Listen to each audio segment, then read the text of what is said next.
নমস্কার বন্ধুরা, ধর্মকথা চ্যানেলে তোমাদের অনেক অনেক স্বাগত। আশা করি মা লক্ষ্মীর আশীর্বাদ সবার মাথার উপর আছে, সেই সঙ্গে ভগবান নারায়ণের কৃপাও তোমার মাথার উপর আছে। এবং আজকের যে বিষয়টি নিয়ে আমি আলোচনা করব, যে ঠাকুর ঘরে লক্ষ্মী মূর্তি ঠিক জায়গায় রেখেছেন তো? সাবধান, না হলে হতে পারে অমঙ্গল। সেই সঙ্গে সংসারে থাকবে না অর্থাভাব, আসবে সুখ সমৃদ্ধি যদি ঘরে রাখেন মা লক্ষ্মীর এইরকম ছবি। আমি আজকের বিশেষ জিনিস নিয়ে আপনাদের সামনে আলোচনা করছি এই কারণেই, কারণ আমরা এখন বর্তমান পরিস্থিতি অনুযায়ী প্রতিটি ঘরেই অর্থাভাব, দুঃখ, কষ্ট আমাদের জীবনে লেগেই আছে, শান্তি তো নেই বললেই চলে।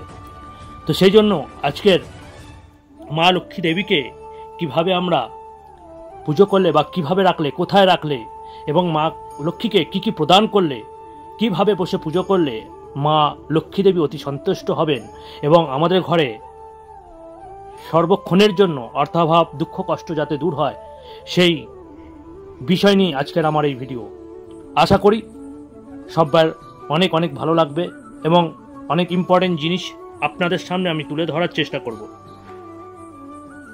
কারণ মা লক্ষ্মী, কথা আছে, মা লক্ষ্মী যদি সন্তুষ্ট হন তাহলে আমাদের অর্থাভাব, দুঃখ, কষ্ট ব্যাপারটা থাকে না।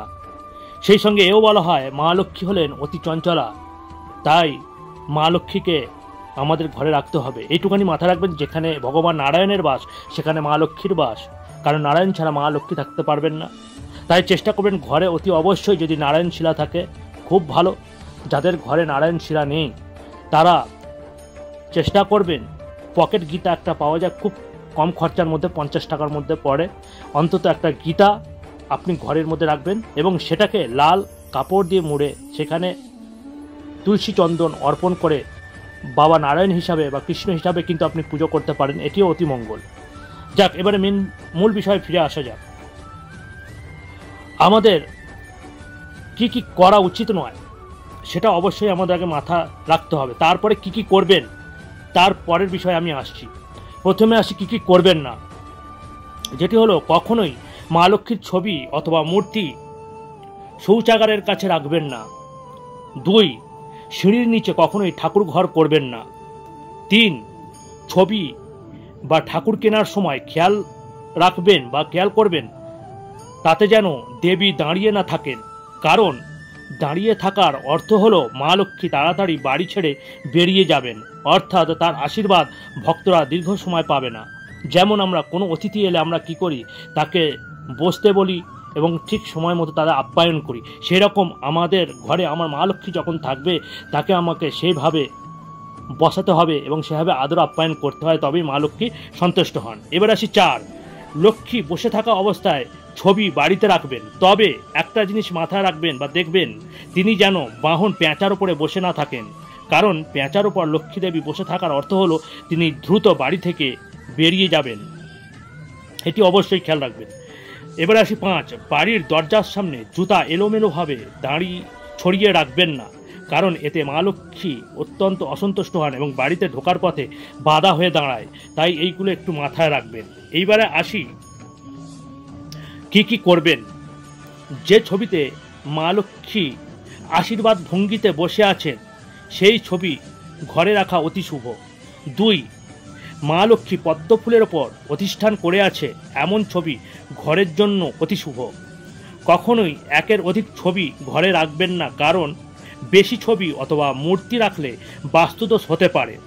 মাথায় রাখবেন পূজা করার সময় আপনার মুখ সর্বদা যেন উত্তর মুখে অথবা পূর্ব মুখে থাকে। যে কোনো বৃহস্পতিবার, বিশেষ করে আরও ভালো হয় পূর্ণিমা সহ বৃহস্পতিবার দিন, মা লক্ষ্মীকে গোটা পানের মধ্যে একটি সুপারি, একটি কাঁঠালি কলা, একটি কর্পূর এবং সঙ্গে হালকা ঈষৎ হলুদ রঙের কড়ি মাকে প্রদান করবেন। পূজার পর ওই কড়িটি মানি ব্যাগে অথবা যেখানে আপনি টাকা পয়সা রাখছেন সেখানে ওই কড়িটি রেখে দেবেন, তাতে আপনার অর্থাভাব অনেকটাই প্রশমিত হবে এবং অর্থাভাব থাকবে না, কখনো টাকা পয়সা কমবে না। কড়ি আমরা জানি এটিও একটা ধনের প্রতীক। এবারে আসছি 6, দশকর্মা দোকানে পদ্মবীজের মালা পাওয়া যায়, মূর্তি বা ফটো অনুযায়ী প্রদান করুন, কারণ মা লক্ষ্মী পদ্ম ফুলের ন্যায় পদ্মবীজের মালা কিন্তু অতি পছন্দ করেন। সেই সঙ্গে বলবো, মা লক্ষ্মী দেবীকে আমরা ধনদেবী বলে থাকি, তার কৃপায় পরিবারে সুখ সমৃদ্ধি আসে। মনে করা হয় যে ঘরে মা লক্ষ্মীর বিশেষ এই ছবিগুলি রাখলে আশীর্বাদ পাওয়া যায়। এই ছবির প্রভাবে কখনো সংসারের অর্থাভাব হয় না। চলুন জেনে নেওয়া যাক সেই ছবিগুলি কি কি। দেবী লক্ষ্মীর পুজো করলে ধনসম্পদ প্রাপ্ত হয় বলে মনে করা হয়, তাই ঘরে অবশ্যই লক্ষ্মীর ছবি রাখতে হবে। জ্যোতিষশাস্ত্র অনুযায়ী হাতি বা ঐরাবতের মধ্যে দেবী লক্ষ্মী বসে আছেন, এইরকম একটি ছবি অত্যন্ত শুভ বলে মনে করা হয়। এই ছবিতে হাতিটির তার সুরে যেন কলস নিয়ে থাকে, তাতে কিন্তু শুভ ফল বলে মনে করা হয়। হাতির পিঠে চড়া মা লক্ষ্মীকে বলা হয় গজলক্ষ্মী। মায়ের এই রূপের পুজো করলে সকল প্রকার আর্থিক সমস্যা থেকে মুক্তি পাওয়া যায়। বাড়িতে হাতিতে চড়া লক্ষ্মীর এই ধরনের ছবি বা মূর্তি রাখলে সমৃদ্ধি, সুখ, শান্তি, বৈভব, ঐশ্বর্য ও উন্নতির পথ খুলে যায়। এবারে কোন দিকে রাখবেন গজলক্ষ্মীর মূর্তি, এটি একটি প্রশ্ন। গজলক্ষ্মীর মূর্তি বা ছবি উত্তর পূর্ব কোণে, বা আপনি যেখানে ঠাকুর ঘর রাখছেন, আমরা উত্তর পূর্ব কোণ রাখি, কারণ উত্তর পূর্ব কোণ হল অতি শুভ, যাকে বলা হয় ঈশান কোণ। কারণ ঈশান কোণ হলো আমাদের বাস্তুশাস্ত্র অনুযায়ী, ঈশান কোণ হলো বাস্তুর মস্তক থাকে, বাস্তু দেবতার মস্তক থাকে, তাই ঈশান কোণকে বলা হয় অতি পবিত্র। এই উত্তর পূর্ব কোণ হলো ঈশান কোণ। এই ঈশান কোণে ওই লক্ষ্মীর মূর্তি রাখবেন বা পুজো করবেন বা ঠাকুর ঘর তৈরি করতে পারেন। এবং গজলক্ষ্মীর ছবি রাখলে পরিবার সদস্যদের উপর দেবী মা লক্ষ্মীর সকল সদস্যের উপর মা লক্ষ্মীর আশীর্বাদ বর্ষিত হয় এবং উন্নতি লাভ করে। দেবী লক্ষ্মীর শুভ বাহন রূপে রূপ বা সোনার হাতি অত্যন্ত পবিত্র বলে মনে করা হয়। তবে সামর্থ্য অনুযায়ী পিতল, কাঠ, ব্রোঞ্জ বা মার্বেল অথবা লাল পাথরের আনতে পারেন, এগুলো শুভ বলে মনে করা হয়। হাতিতে চড়া মা লক্ষ্মী স্বাস্থ্য, সৌভাগ্য এবং সাফল্যের প্রতীক। বাড়িতে দেবী লক্ষ্মীর এমন ছবি রাখলে অন্যান্য দেবদেবীরাও কিন্তু আশীর্বাদ পাওয়া যায় এবং অন্যান্য দেবদেবীও অত্যন্ত খুশি হয় এবং প্রসন্ন হয়। আপাতত ছোট্ট করে বন্ধুরা তোমাদের কাছে আমি বলার চেষ্টা করলাম যে মা ধনলক্ষ্মীকে কিভাবে তোমরা তোমাদের মতো করে পুজো করবে। সঙ্গে মন্ত্রপাঠ, নাম সংকীর্তন, বিষ্ণু পূজা অবশ্যই সেইগুলো আছে, সেইগুলো চেষ্টা করবেন ভক্তি ভরে মেনে পুজো করা।